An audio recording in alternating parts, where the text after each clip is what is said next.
The Locked On Podcast Network presents the College Sports Big 3 in 30. The three biggest stories in college sports. From our local experts at the Locked On Podcast Network. Bringing you the real story. Why it matters, what's next, who wins the big game, and more, all in 30 minutes.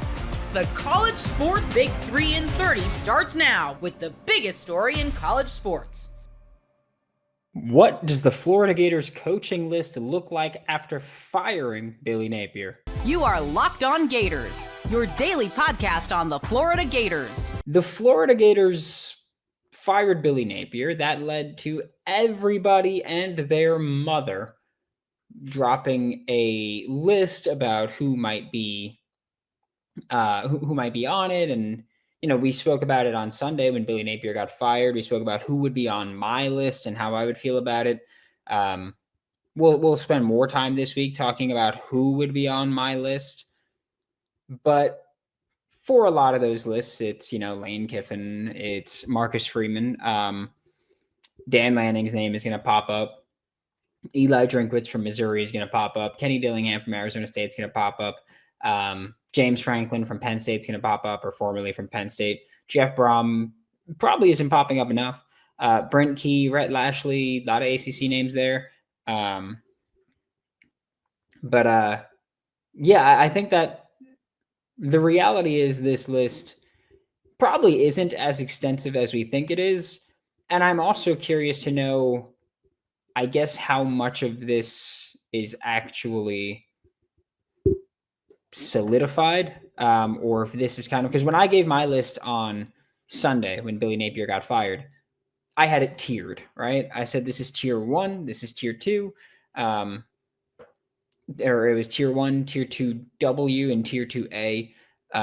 A for aggressive, W for proven winners, or at least throughout their time as head coaches now.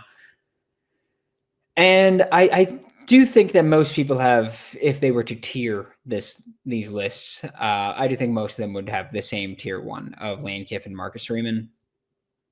I think Dan Lanning would be in a lot of those conversations. Here's the thing about lists and Dan Lanning and all that stuff. There's a lot of factors that go into hiring a football coach, right? It's not just, are you a good football coach? It's, are you a good football coach? What have you done so far with the resources that you've been given? What would you do with the resources that we would give you? Have you recruited the state of Florida before? Have you recruited the Southeast before? Those are very important factors when we talk about hiring a coach at the University of Florida, because it matters, right? Like if you can recruit, Curt Cignetti was a name that a bunch of people brought up. He, of course, recently signed a contract extension at Indiana. But when Curt Cignetti was brought up, one of the things was, can you recruit Florida? For a couple of reasons. One, haven't seen him do it. Right? Yes, he was on staff at Alabama. When you're on staff with Nick Saban, that kind of recruits itself, right? But we can talk about that Curt Cignetti time, at least, at Alabama. Sure. Then he went to, IUPUI, Elon, James Madison, and then Indiana. None of those are in the Southeast. As a head coach, we have not seen him recruit there. So that would be a question for Curt Cignetti. Again, he signed an extension. You can mark him off pretty much, or not even pretty much. You can mark him off. But that would have been a question with him.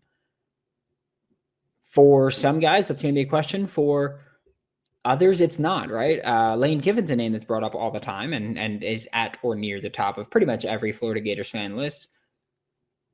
He recruited at Alabama, which, again, when you're under Nick Saban, it's a lot easier. But he was also the head coach at FAU for a while. And look, recruiting at FAU is different from recruiting at Florida. But a lot of those ties are the same, right? A lot of those schools that you coach for or coach at are the same. It's what happens, right? Like you're recruiting from a smaller batch or a lesser known batch at FAU, but he's done it. A lot of those lists are going to include a lot of names, so we have no idea where they actually landed. We have no idea who really got eliminated from some lists, or if they made it through the first cycle, or why it may be. Like Dan Lanning is a name that has been brought up multiple times, and I always say, like, I didn't include Dan Lanning on my list. I didn't, and I put it off because financially it's not happening. Someone in my comments yesterday said, like, oh, like the list should be Lane Kiffin and Dan Lanning. That's it. And my response was, okay, well, it's not Dan Lanning. Simple as that. I can pretty much guarantee that Dan Lanning isn't in the conversation. Dan Lanning has a $20 million buyout at Oregon.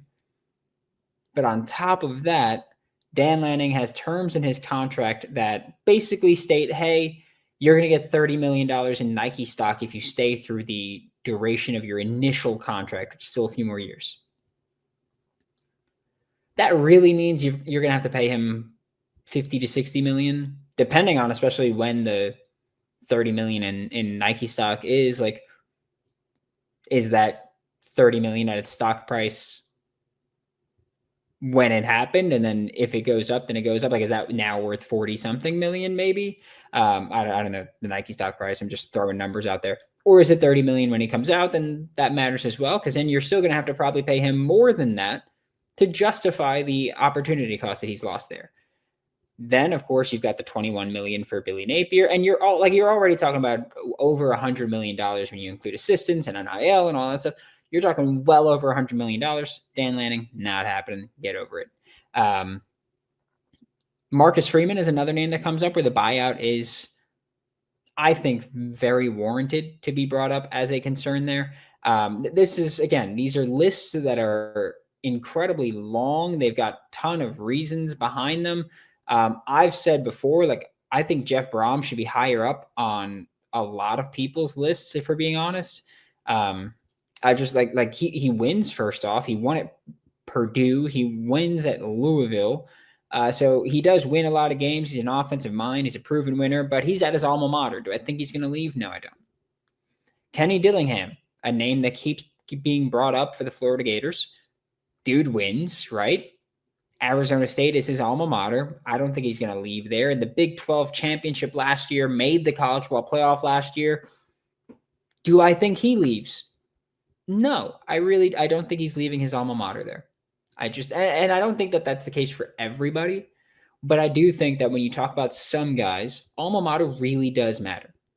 It does, because if you return to your alma mater, like for a lot of these guys, when they were at that school, if that school was winning when you were there and hasn't won, like if they were winning when you were a player and haven't won since you left, to be the guy to return and bring them back to victory must be an incredible opportunity, right? And so I do think that for guys like Kenny Dillingham, guys like Jeff Brom, I think that matters. I don't think Jeff Brom ever intends on leaving Louisville.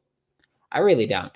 Just on people I've spoken to, Kenny Dillingham, I don't know. People say that he'd be willing to leave Arizona State, but I don't know. Like he sheds tears after big wins. He loves that atmosphere. He loves all that. It wouldn't shock me if he was a lifer, right? Like it wouldn't shock me if he was a lifer there. Like I said, I mentioned Marcus Freeman before. Huge buyout. Not in his alma mater. His alma mater is Ohio State, which could open at some point, right? Ryan Day no longer has Chip Kelly. The offense hasn't been cooking as much. Defense is arguably the best in the nation, but we'll see what that looks like long term. But Marcus Freeman, I spend time in Twitter spaces and group chats, and people mention like Marcus Freeman having a $4 million buyout. That's not the case. That was the case with his previous contract. He signed an extension in December of last year that we don't know the buyout number because Notre Dame's a private university, and so they're not required to list any of that information. But we do know that reporters have said that buyout might be upward of $30-40 million right now. Again, you're not paying $40 million or $30 million on top of the $21 million for Napier, on top of the assistants that you're going to, like, you're not doing that. You also have to buy out some of these assistant contracts that are still on Florida. Like, you're not doing it. That's just what it is. That's how life works. Most people can't name all their financial accounts or even what they're worth, whether it's a 401k or properties or investments. And when you don't have the full picture, you can end up leaving money on the table. That's why there is Monarch Money. It's an all-in-one personal finance tool that brings your entire financial life together in one clean, easy-to-use interface on your laptop or your phone. Monarch does the heavy lifting for you. You can link all your accounts in minutes, see clear data visuals, get smart categorization of your spending, and finally feel in control of your money without ever touching a spreadsheet. I linked all my accounts to Monarch and immediately spotted a few subscriptions I wasn't even using. Canceling those all can save you money every month. Don't let financial opportunities slip through the cracks. Use code LOCKEDONNFL at monarchmoney.com in your browser for half off your first year. That's 50% off your first year at monarchmoney.com with code LOCKEDONNFL. Are the Florida Gators sabotaging the Ole Miss versus Oklahoma game? You are Locked On Ole Miss, your daily podcast on the Ole Miss Rebels. Let's talk about that betting line that continues to move in Oklahoma's favor, why that's happening, and why I believe it's a trap. And yes, believe it or not, Florida is to blame. I'll explain exactly what I mean. All of this and more on today's Locked On Ole Miss podcast. Remember, we're free and available in all the podcast apps and on YouTube. Thank you for making Locked On Ole Miss your first listen every day, and a special hello to the insiders and everydayers who make this show what it is. Today's episode is brought to you by Gametime. Download the Gametime app, create an account, and use the code LOCKEDONCollege, all one word, for $20 off your first purchase. So how could this be the Florida Gators' fault? Everything. How are the Florida Gators trying to sabotage this? And it all comes down to the betting line of what's going on. Right now, as we sit, Oklahoma is a 5.5-point favorite to win the game. The over-under is set at 54.5 points, but that doesn't matter. The betting line being Oklahoma favored by 5.5 points is like, wow, that must happen. A lot of people are betting on Oklahoma to get them to move that way, because the way this works generally on up-in-the-air games, they want 50-50 splits on money. So I was like, okay, there's a lot of people betting Oklahoma in this game. It was a good team, good defense. All of that stuff wouldn't surprise me very much. Well, then I started doing a little research into like the FanDuel stats on the betting of the game. And looking at what's going on, you can see that Oklahoma's favored by 5.5 points, but Ole Miss has 85% of the money that has been bet on Ole Miss. They have 84% of the spread. That's the total number of bets have been placed on Ole Miss. That's a paltry, only 16% of bets have been placed on Oklahoma. Only 15% of the money is being put on Oklahoma, yet the line keeps going up and up. Now, one of the things, whenever that happens, it's a trap. Vegas thinks Oklahoma is going to win this game. That is what they're counting on. They want all the money to come in on the Ole Miss Rebels so that they can make that money. All those big buildings in Las Vegas, they didn't happenstance get there. They weren't already built whenever they arrived. All of these sports gambling stuff is the reason that it was constructed. So if that's a trap, what is Vegas really telling us? And that is they remember 2022, to where all of the Auburn stuff started percolating. Around the Alabama week, really picked up over Arkansas week, and over Mississippi State week, it was just a torrential, just downpour. John Sokolops put out the famous tweet, all of that stuff. But the important thing is Ole Miss played pretty well in a game against the Alabama Crimson Tide. Had the ball in the air with a chance to win that game at the very end. But then against Auburn, they got absolutely drubbed. Against Mississippi State, they got absolutely drubbed. Against Texas Tech, after all this happened, that team had already given up, got absolutely drubbed. They lost 3 consecutive games, and here's the thing. They didn't look good in any of them. They didn't look like anywhere near themselves at that point. Vegas is seeing what's happening, all the noise, all the chatter is going on. Is Lane checked out? Is Florida all invested? Is this a done deal? All of those questions are percolating, and Vegas is betting that Ole Miss is not going to be ready to play. They are betting that Ole Miss is not going to beat the Oklahoma Sooners on Saturday. They are betting that Ole Miss will not have a good game plan set up for that day. They will have a distracted Lane Kiffin. They will have a distracted football team. They think all of this Florida noise is going to distract the Ole Miss Rebels against the Oklahoma Sooners. That's the only explanation for having that kind of money and being that confident Oklahoma winning the game. Oklahoma does not have the best offense in the world. They've got a pretty good defense, but they haven't played a top 50 offense as of yet. So we'll see. But the way it sits right now with FanDuel and other betting services, they are counting on the fact that Lane Kiffin is going to be more focused on the Florida Gators than the Ole Miss Rebels. For better or for worse, that's what they're saying. And we talk about the Florida Gators sabotaging this. They need Ole Miss to lose this game. The Florida fan base needs Ole Miss to lose this game in a very bad way. Because if they want to hop on the Lane Kiffin experience, they need Ole Miss to lose this game, because if they win this game, they're going 11-1. And they're going to the college football playoff.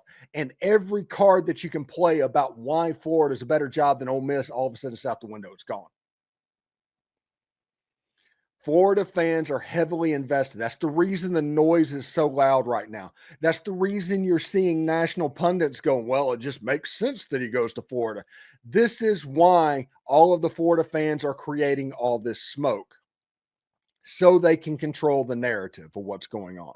And if Ole Miss loses to Oklahoma, they can.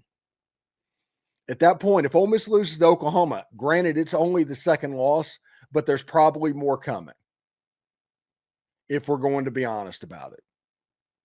Ole Miss loses to Oklahoma. Will it be the Florida Gators? I don't know. South Carolina? I don't know. Mississippi State? I don't know. But more losses are coming. It's more likely that a team is 8-4 or 9-3 after a loss to Oklahoma than them being 10-2, regrouping and doing the other.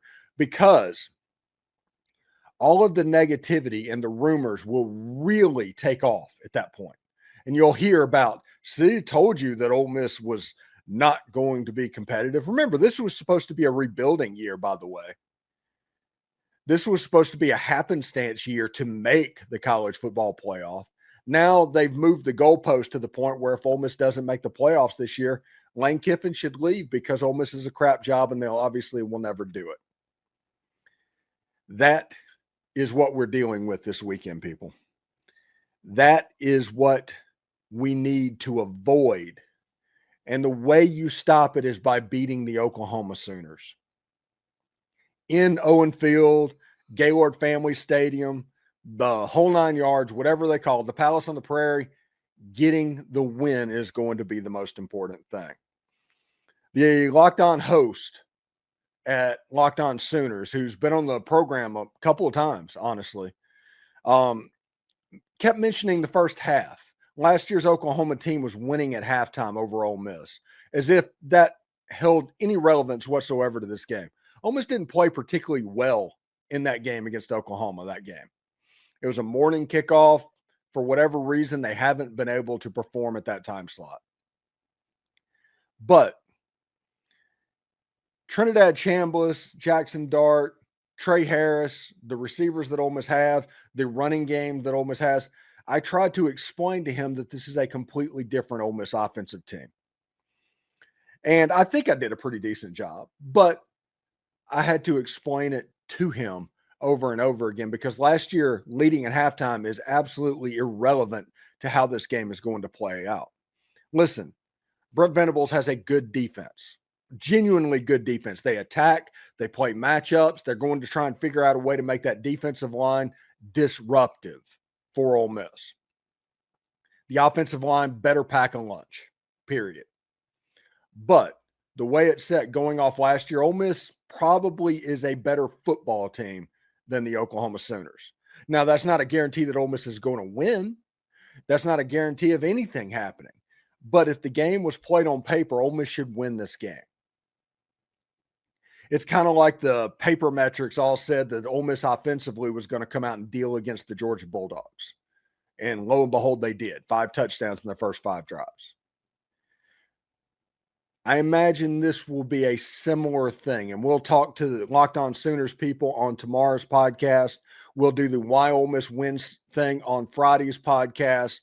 and we'll get ready for the football game and the live streams on Saturday. But I am curious to see exactly how this goes. If Ole Miss can block out that noise, because Florida fan, desperate for Ole Miss to lose this game. The last thing they need is Ole Miss making the playoff, because you know why? Lane Kiffin isn't going anywhere if he's in the playoff. The only way that they have a shot is by Ole Miss going 9-3 or 8-4. That's the only way that they can get Lane Kiffin. And they're going to try. They're going to be noisy. You're going to see national pundits. You're going to see all of the Army on the brand of Florida come out.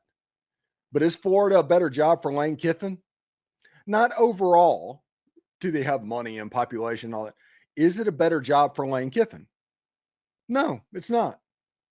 It's not even a little bit of a better job for Lane Kiffin. So Florida fans will play the game. You cannot win a championship at Ole Miss. And if Ole Miss doesn't make the playoff, they can keep playing that card. If Ole Miss makes the playoff, you just got to shut up, Florida fan, because it's just not going to happen. And you have to move on to choice B. But we'll see exactly how it goes. And if Ole Miss can hold off the Florida Gators in this coaching search and beat the Oklahoma Sooners on Saturday, should be a lot of fun. It's at 11 o'clock Central Time on ABC. And the NFL season is here, and FanDuel is making sure you're ready for the weekend with a can't-miss offer. Right now, new customers can bet just $5, and if your bet wins, you'll get $300 in bonus bets to use across the app. I love using FanDuel because it fits how I like to bet in the moment. Player props, building a same-game parlay, or even jumping in live as the action unfolds. It's quick, it's easy, and the best way to add a little more energy to Sunday. So are you ready to play? Download the FanDuel app now by visiting FanDuel.com to get started. That's FanDuel.com to place your first $5 bet. Curt Cignetti agreeing to stay as the head coach of Indiana football signifies that the Hoosiers are a powerhouse to be reckoned with for the foreseeable future. You are Locked On Hoosiers, your daily podcast on the Indiana Hoosiers. Part of the Locked On Podcast Network, your team every day. Curt Cignetti ain't going anywhere. The drama was fun for a while. It was stressful there for a few days, but Curt Cignetti's not going to Happy Valley. He's not going to Gainesville. He's not going to Oklahoma State. He's staying right here in Bloomington as the head coach of the Indiana Hoosiers for a long, long time. If you sign somebody to $11 million plus, you're serious about football. Let me start with that. Secondarily, this is a sign that even after Curt retires from the game, which I assume it'll be from Bloomington, Indiana means to do business on the football side of the ledger. I never thought I would say that.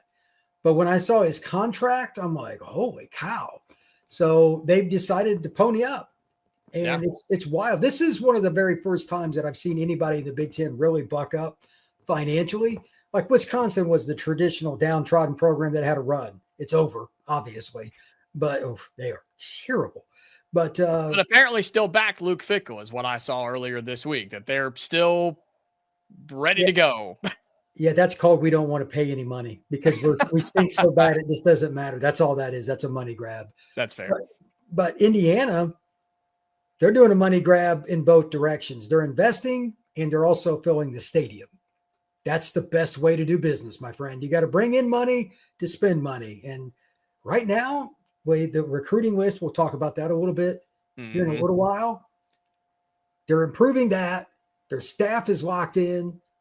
This is something that I did not see because I thought Cignetti would seriously take a look at Penn State and somebody said that was done really fast. Yeah. He must have a lot of faith in the administration because he has Indiana over a barrel if he wants, because they're not going to get somebody else like him. It's not very likely. Just to be honest. For him to get it done in like 2 days tells me Indiana just said, screw it. Here's the check. Sign right here. I was like, holy cow. Because the Florida job and all these, he knew what jobs were going to be open. He talks to the agents. He knows. Yeah. He was going to get paid one way or the other. I mean, it was going to happen. But he decided to do it at a program that never wins. Like he's confident in himself, the Indiana administration, his players, his coaches, because you don't sign it in general. If you're most guys, they would have looked around, and he did it right away. Mm-hmm. Good for Indiana University and good for Cignetti. Well, you and I talked last week. I mean, it was going to lead to money, and it was going to be out there that he was going to get phone calls, and he may entertain some of those. But now that Indiana, you said, ponied up, I mean, I think this was already in the works for a guy who just got an extension in 2024. Now he's got another one through 2023. No, 2033, apologies, through 2033, making over $11 million a year. And here's the kicker, Brian, fully guaranteed. They could fire him tomorrow. I think the contract starts November 1. But if they fire him anytime between now and 2033 without cause, he is owed every single penny. Plus, they released all the details this week of all the different incentives that he has, right? Finishing a certain spot in the Big Ten, winning a Big Ten title, making the college football playoff, winning it all. I mean, he has millions of dollars to earn, plus a retaining bonus that he gets every year he coaches there. It's unbelievable the amount of money that Indiana's putting out here. Yeah, I would say that it's pretty safe that Cignetti is not going anywhere. He's happy. He's very comfy, and Indiana's invested in it, and the facilities are better and everything now. So yeah, everything's looking in the right direction. So my question is, and this is the biggest one, what are they going to do when the coordinators start getting the phone calls, which some of them might have, because both of them are good. And very good. Kuntz is the real good defensive tackle coach. He's a young guy. They've got a lot of people. So this isn't over. But Sig staying gives them a chance to keep as many guys as possible. And by the way, when you're a really good program, you're always going to lose assistants. That's even Bobby Bowden, Joe Paterno, those guys lost assistants too. But Indiana's at a better spot now than they've ever been in their history. I can guarantee you that. There's never been a time like this before. So yeah, it's really awesome. And it's nice to see a little change in the Big Ten too, because it's always been the same schools. I mean, look at across college football, right? I mean, you've got teams in the Big 12 that are now competing. Heck, Vanderbilt's ranked in the top 10 in the SEC. Georgia Tech's ranked in the top 10 of the ACC. I mean, there is some parity now in college football because of the landscape that we're in and the different era that we're in. And because these schools like Indiana and Vanderbilt have realized you can win football games again. You can do what it takes to buy into a coach and a team and a program. And now you have a team like the Hoosiers ranked higher than they've ever been before, ranked second in the country. But Brian, I toss this to you and ask the question, were you surprised to see Indiana beat Michigan State 38-13 the way that they did after all the drama? Because all of last week was Cignetti to Penn State or Cignetti to Florida or Cignetti's leaving. He signs the extension. The team shows up and they handle business. Were you surprised to see that? Not really, because Cignetti's obviously a very confident man. I would imagine that he told everybody this is going to get taken care of. Now, he may not have been able to give everything details to the team, but I'm sure he put it out there because it can be a big distraction. Yeah. And just to give an example to people, Lane Kiffin is number 1 on the board for the University of Florida. Guess who University of Florida plays in a few weeks? Ole Miss. Ole Miss, yep. So, and Ole Miss lost this past weekend to Georgia. Now they had every chance to win that game. They just blew it, but still. Yeah. So these situations can fester. Yeah. The Ole Miss situation's worse because Penn State, I mean, that team's a dumpster fire, but it's unbelievable. I'm saying that some people had them preseason number 1, but the bottom line is Indiana got it done in like 3 days, mm-hmm. Because as soon as Penn State got involved, it was done. So my guess is he let the team and the coaches know because they weren't perfect, but they were still really good considering the circumstance. And that is what I call a helmet game. Nobody's excited about playing Michigan State right now. They're not very good. Yeah. But Indiana still beat them pretty handily. And that's a good sign because a lot of teams in that circumstance, it's a clunker. It's 21-14 with 3 minutes to go and you've had 3 turnovers and blah, blah, blah. They still won by 25. And if it was on the road, it may have been that way, right? I mean, if this was East Lansing, not that is a crazy environment right now, but even just having to travel and do all that could have made that complicated, right? Sure. But how many coaches do you trust more than Cignetti on the road right now? Especially after Iowa is one of those places. Yeah. And they didn't play their best game and they still won in clutch fashion. So this guy knows how to handle adversity. Remember, he's been around a long time and he's coached under Saban, among others. He's pretty well battle tested. So give him his due.